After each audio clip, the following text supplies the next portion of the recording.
as you continue to do samyama on Purusha, you'll start to have more and more bliss. And what that is it's that nature of Purusha, you could say, reflecting off of buddhi. And as buddhi becomes purer and purer, it approaches buddhi, the state of bodhisattva. And bodhisattva can be, when it's really pure, bodhisattva appears to be just like Purusha, like a perfectly cleansed mirror reflecting the sun purely. It looks like the sun.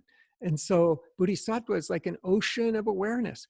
And so how do you tell the difference? How do you start to distinguish between what Patanjali says is the extremely different entity, bodhisattva and Purusha? He says they're extremely different, but one is looking a lot like the other.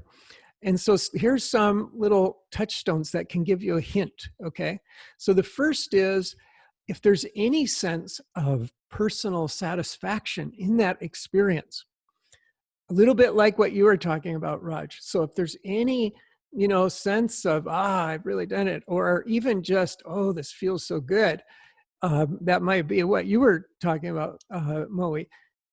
It's natural to have those feelings, but what it means is that it's, it's the buddhi, it's our individuality, it's our I sense that is enjoying that state of Purusha. It's not that we have actually, that the mind has ceased and its activities, and we're just abiding in that essential nature of ourselves, which is Purusha.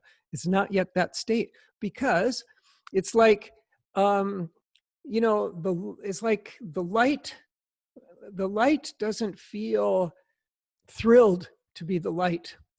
Something other than the light that starts to feel like light, like if a piece of mud starts to feel like light, that piece of mud is going to feel really thrilled by that sense of illumination and expansiveness and light. But the light itself is just the light, right?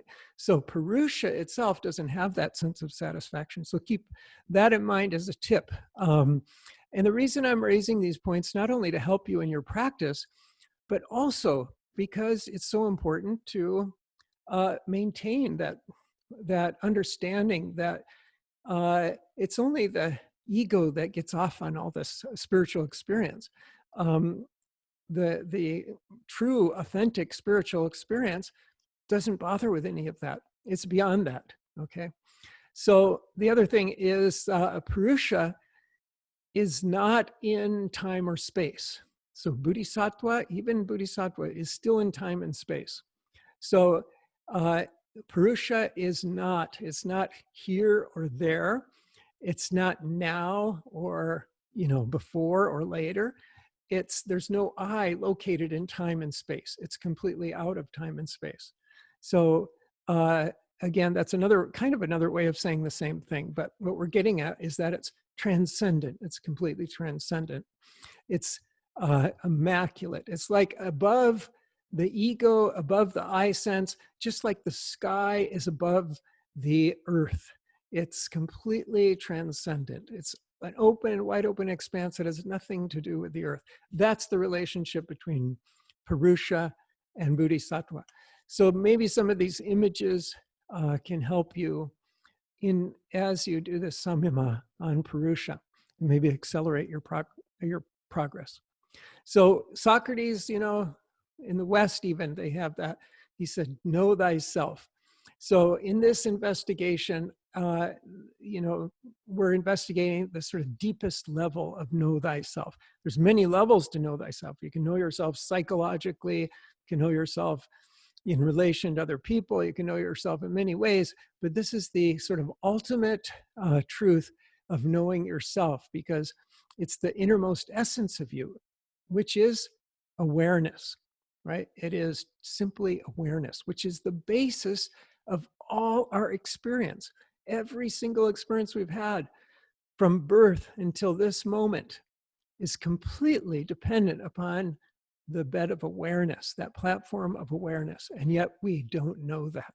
We haven't experienced just awareness. So we're completely lacking in knowledge of the knower. So this is the great deficit that is ignorance, like ignorance of the self, ignorance of that innermost aspect of ourself.